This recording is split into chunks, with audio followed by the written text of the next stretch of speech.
Okay, what's up guys? Sebastian here.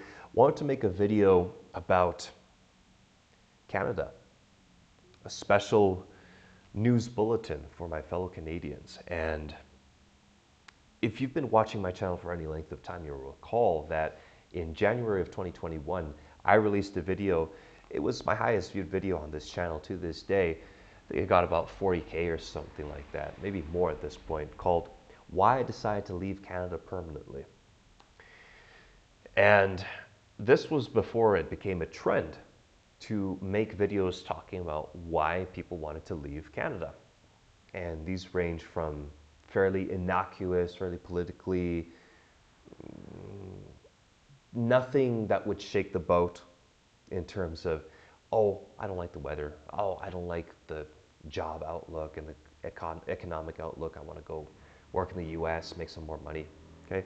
Two, I don't like the race problem. I don't like what the government's doing. I don't like what the fucking alphabet community, let's just call them that. Unfortunately, on YouTube, you got to be still kind of careful about what you say if you want to get the message out there.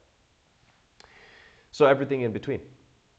And I touched on a couple of sensitive points. I got a little bit of vitriol, quite a bit of vitriol in the comments section, but I had quite a few people as well who were agreeing with what I said.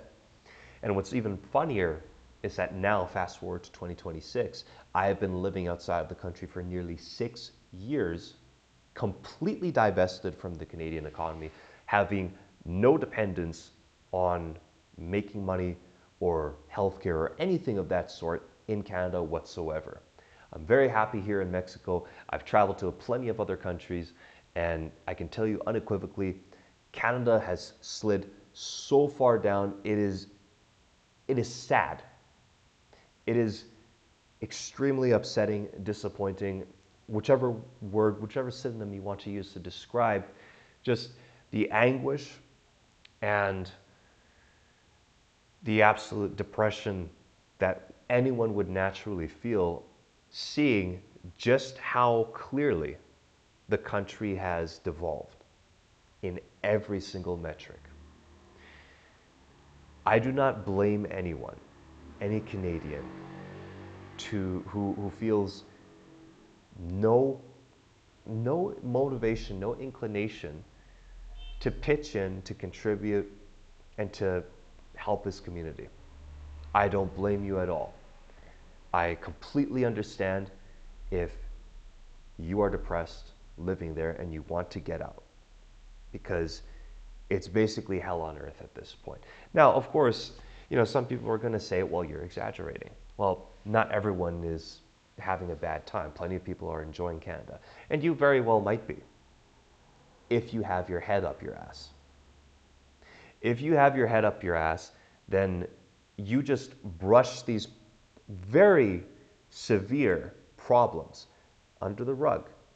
Brush away the immigration problem. I don't even want to call it that, because immigrants, historically, were known to be people who wanted to contribute, wanted to work, were not sticking out their hand, demanding that they be given a whole bunch of free shit for nothing. These are people who deserve some respect. The people who are coming into the country now do not deserve any ounce of respect whatsoever. And I would even dare say for the last 40, 50 years or so, a good chunk of those people didn't deserve respect from specific countries, because they came with the intention of infiltrating all the positions of power in the country in order to usurp what had built the country into a beacon of prosperity, into a place that people all over the world respected and many dreamt of coming to, because they saw it as very much like the United States of America, a place where an honest person could come and make an honest living and not get completely fucked by all sorts of different factors in society, in the government,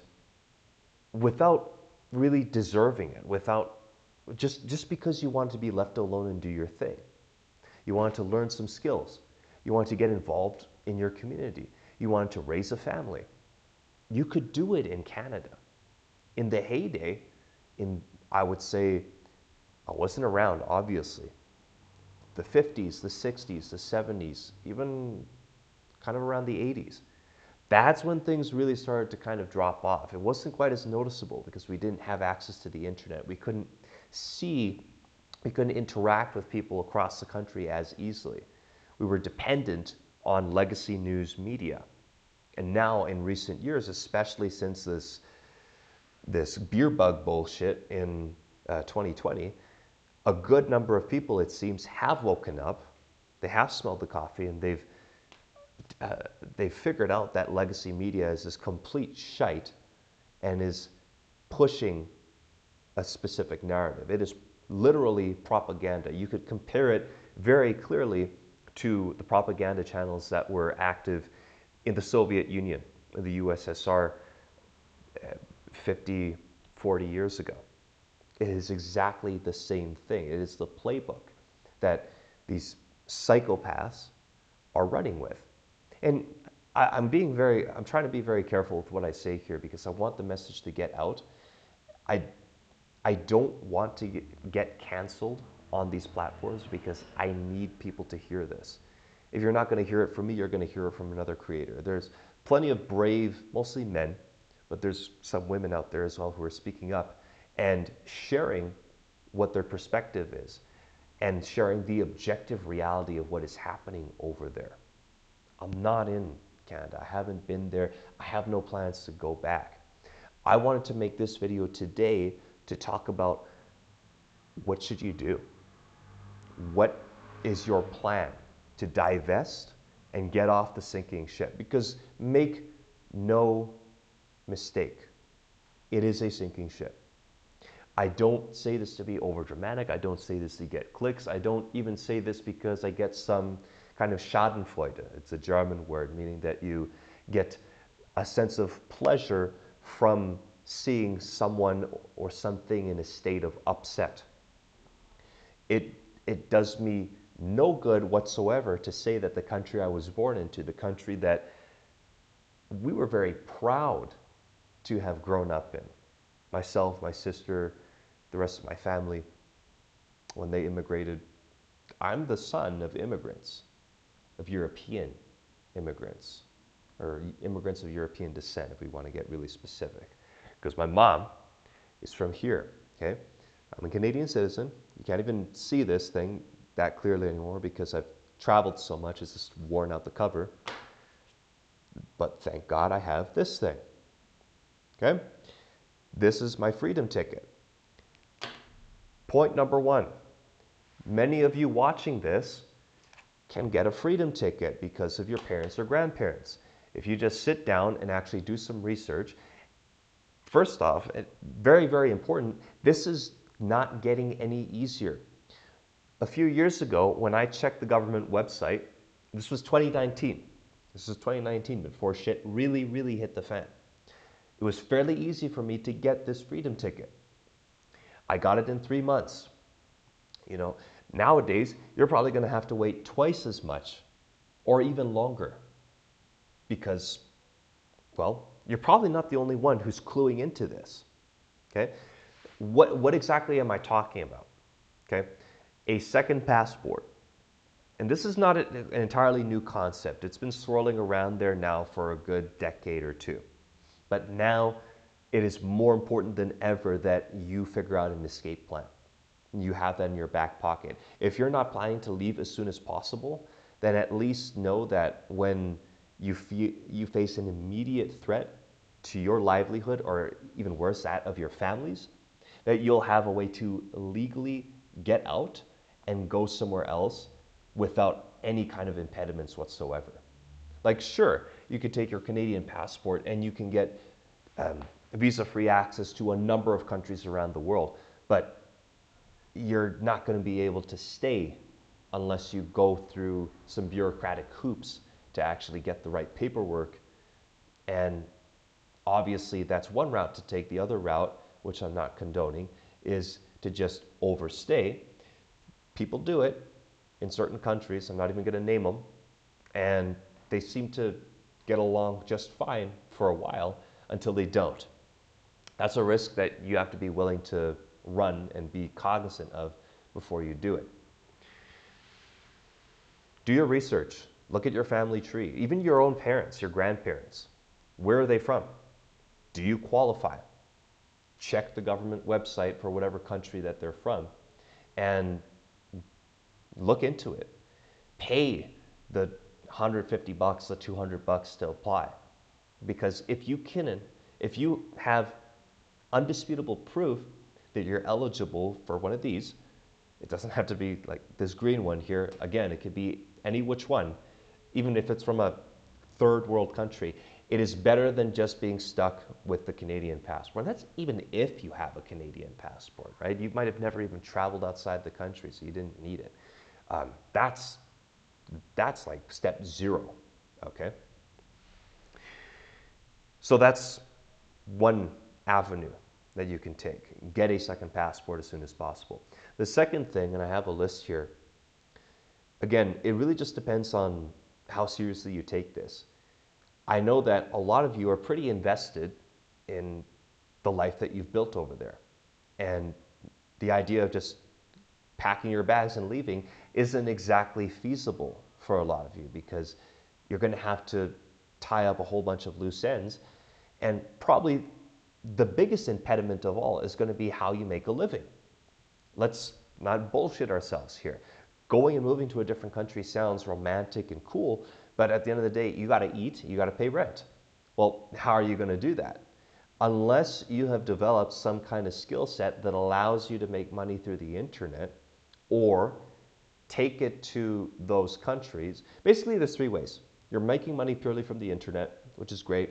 You're earning in US dollars, you're earning in British pounds, you're earning, hell, you're even earning in Chinese yuan, like some online English teachers are. Okay, you could be doing that. Then the second option would be you have some kind of business or source of income in Canada that can continue to pay you even when you're not present physically in the country. This one is not advisable because guess what? Again, what happened in the days of the USSR? Anyone who owned property, anyone who owned businesses or the means of production, what happened to them? Okay? So it doesn't matter how long you work to build that up. It doesn't matter what kind of paperwork you have. It doesn't matter what kind of rights you think you have. You have no rights anymore. There are no rights. It was proven in 2022 during the trucker protest. You have no rights. If they don't like what you're saying on the internet, if they don't like the message that you're spreading, they can shut you down. Simple as that. They can force you to shut everything down. They can lock you out of your bank account. That's the next thing, okay? Again, it's easier said than done, but get your money out of Canadian banks. Get your money away from the stock market. Get your money out of Canadian real estate. Just get out. Unlink yourself, unchain yourself, okay? If you don't want to, fine. Call me crazy. It's fairly easy for me because I didn't own any assets when I left Canada. So it's just like, cool. I literally could just pack my bags. I had some savings and then boom, I was out. Easy, clean, okay? If you've got a car, if you've got a mortgage, if you have a rental property or 2 or 10, if you have a physical company, a brick and mortar store or some kind of service business, probably not going to be that easy.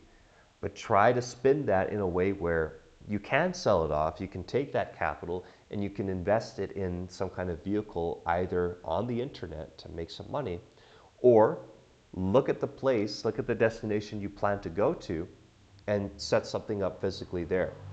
There are some expats, for example, who have come down here to Mexico and they have taken their skill set and some capital and built something up that serves the local economy. I don't necessarily recommend that, at least not here in certain parts, because Mexico has its own problems. It's not a perfect country either, but it is an option. At the end of the day, it's not going to be pretty. The older you are, the more invested in your life in Canada that you are, the scrappier it's going to be. But at the end of the day, if it means that you can get out quick and you have some money in your pocket to sustain yourself and you're able to at least cover rent and food and the essentials in your new destination, I would say that's already phenomenal because a lot of people cannot do that. And take into account as well that it is much, much cheaper in different countries. This ties into probably one of the big reasons why you want to leave. In Mexico, just this Airbnb that I'm renting here, it's 40 US dollars a night. The same place would probably go for no less than 150 Canadian a night. And we're not even in the city center, okay? So just consider that whatever you're used to in terms of cost of living where you live, you would be surprised at how much more affordable it can be in different places. Now, does that mean that you really want to rough it out and live in the place where it's like, well, 200, 300 bucks a month for rent? You actually could. Actually, you actually could. Because in my first 2-ish years of living in Mexico, I paid about $200, $250 US in rent every single month. And I had a 2-bedroom home, a townhome. It wasn't the most luxurious, but it had air conditioning. It was in a gated community. I had a backyard. I had a fridge and a stove. I had internet and I had a bed and a desk and a chair and everything I needed to be at least halfway decently comfortable. This is a little side tangent too, but this is an important one for everyone, not even just people in Canada. Learn to be content with less. That doesn't mean that you should make an excuse and cope and aim for less and curb your ambitions. But considering the way that the world is going, a lot of people in the first world are used to a certain standard of living. You're used to having a nice car and a nice home and being able to go out and buy all sorts of just random stuff, a new sofa, a new coffee table, a television, a gaming console, bookshelves, stuff that you may not even typically quite think about, but they do improve your quality of life. And so, unfortunately, when push comes to shove economically, then we have to take a look at our, reference Maslow's hierarchy of needs, right? The very, very basics is what you need to survive. Like I said, your food, your shelter, clean water, some clothes on your back, not the most luxurious ones. But, being fit, you can wear whatever and you're going to look good.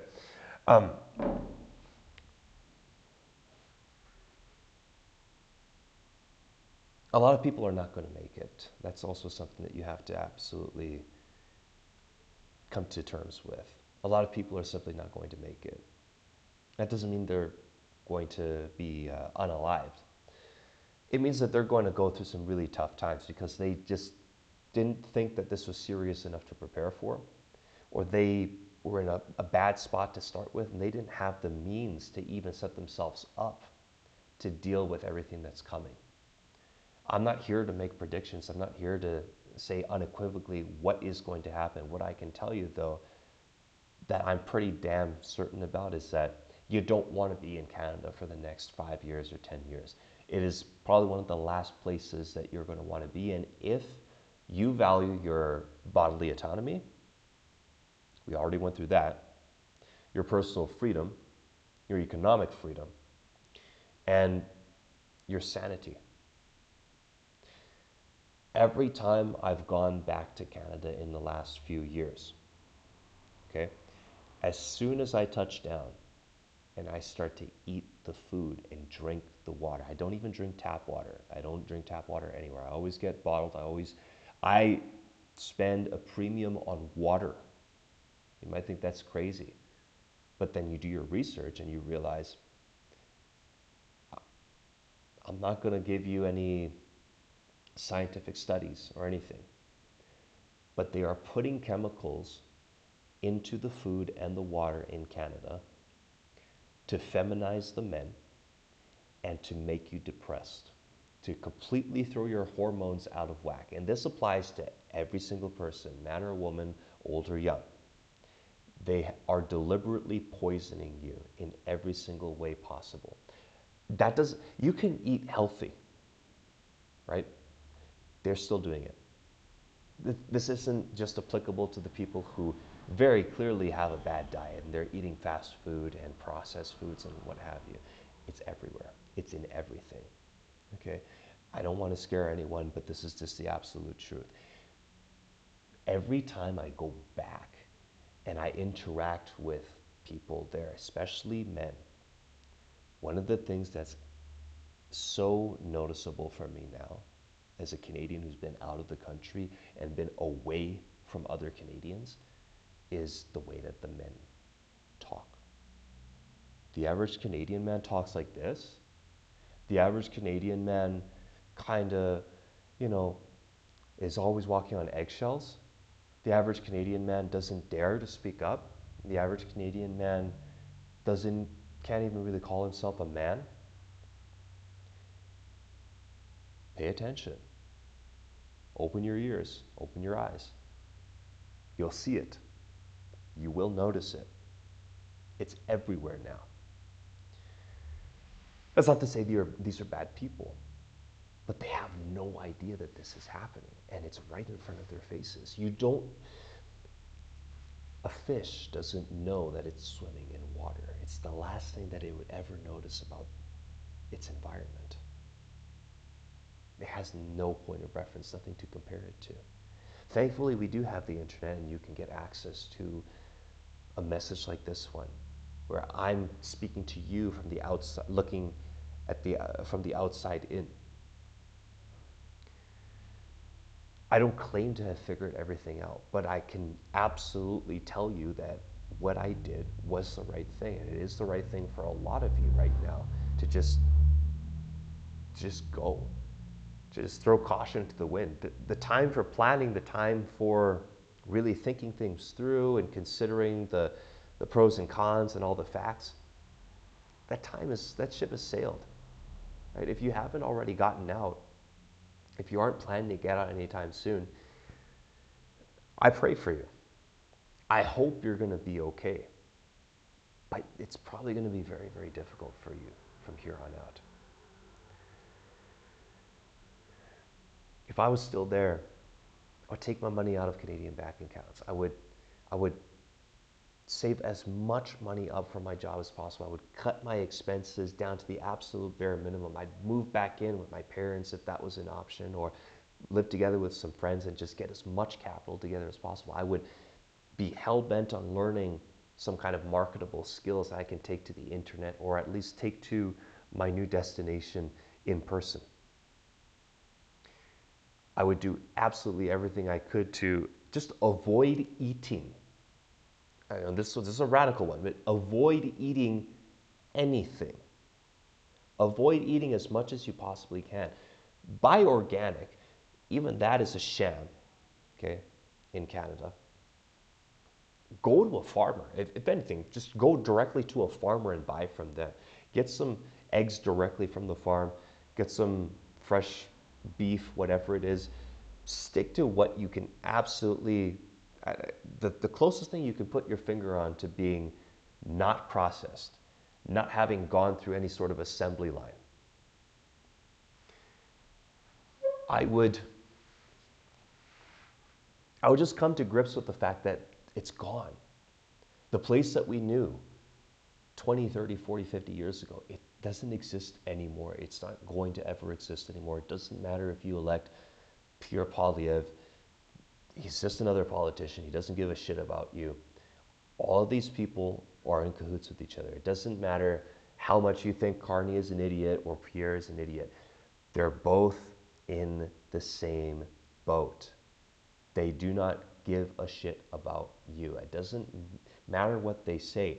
Everything that they're saying is being done deliberately to win your vote so that they can stick it to you after. Okay?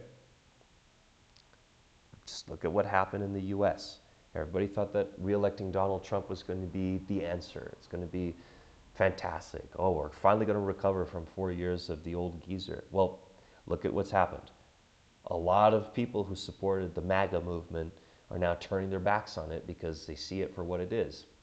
We're not even going to go down that rabbit hole right now.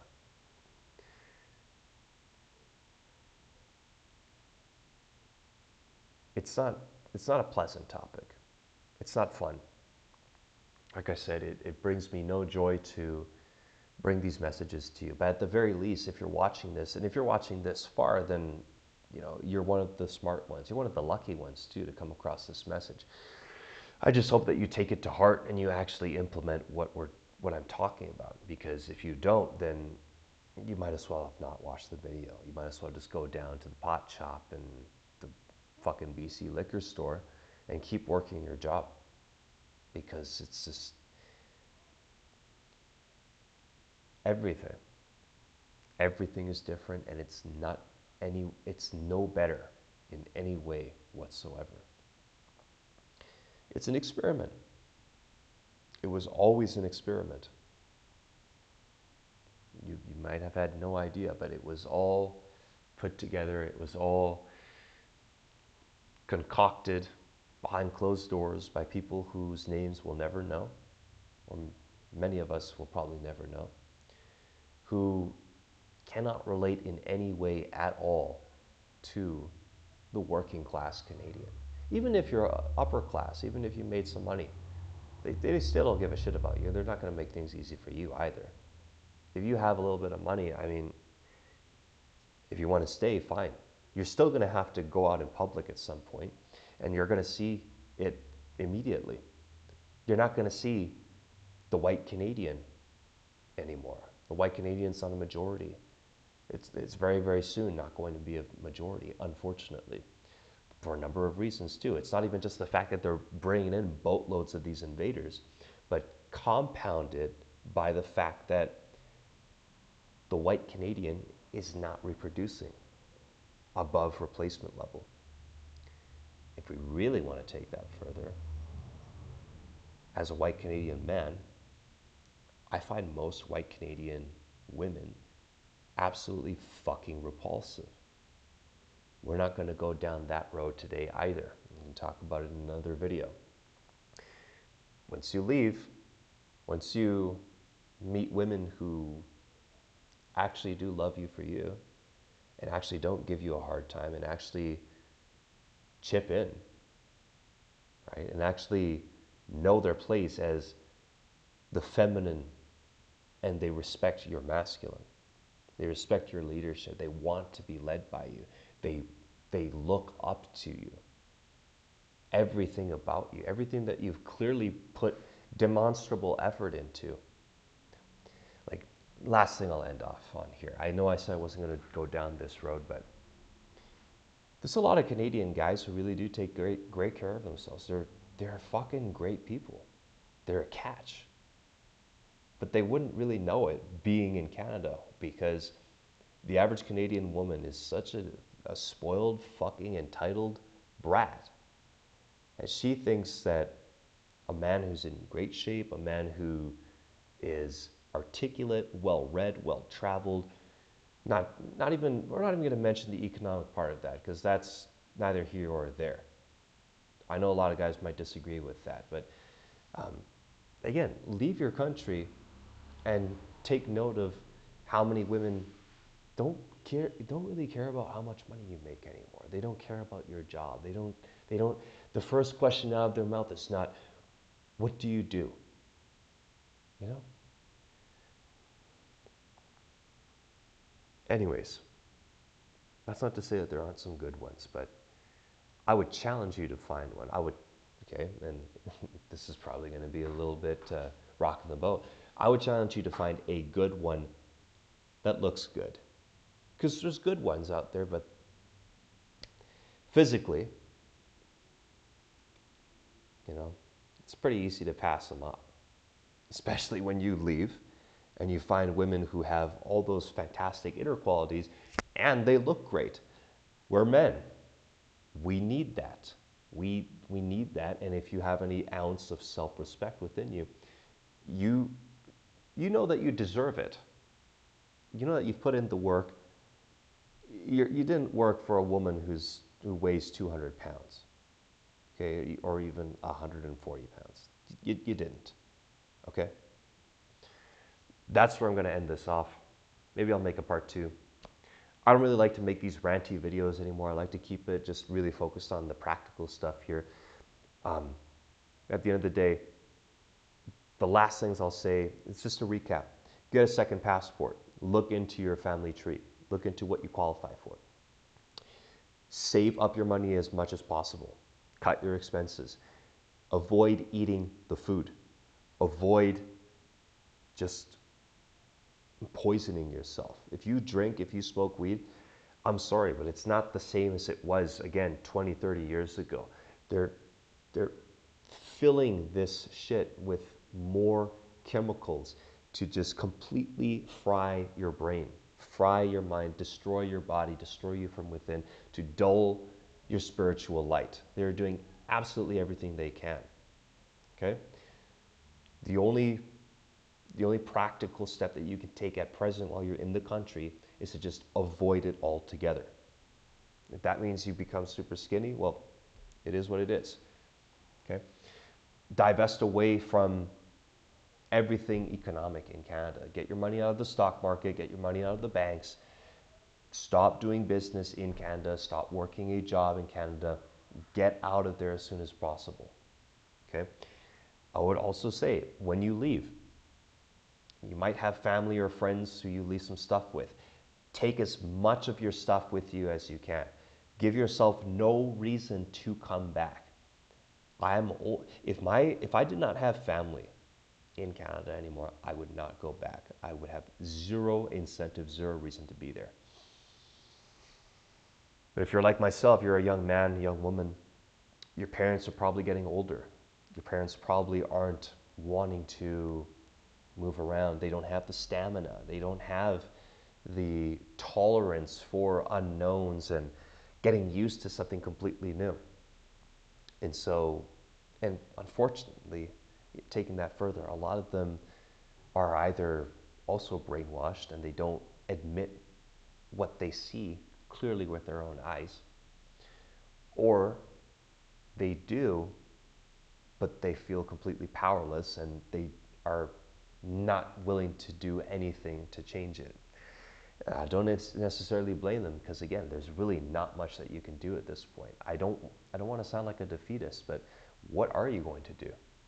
If you're not involved in politics, if you aren't particularly wealthy and controlling main industries, right? If you're not controlling Superstore or Loblaws or whatever the parent company is there, if you're not controlling logistics and a sizable portfolio of real estate, you have no say, you have no power. There's nothing you can do. Even if you're involved in the police or in the hospital, they don't, you know, you're not going to make any kind of difference. I'm sorry. That's pretty much it.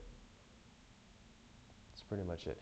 And last but not least, absolute last point here. It really just depends on your risk tolerance and if you have a plan set in place to actually leave. Be the crazy person. Speak up. Just talk to people in public. Just ask some questions.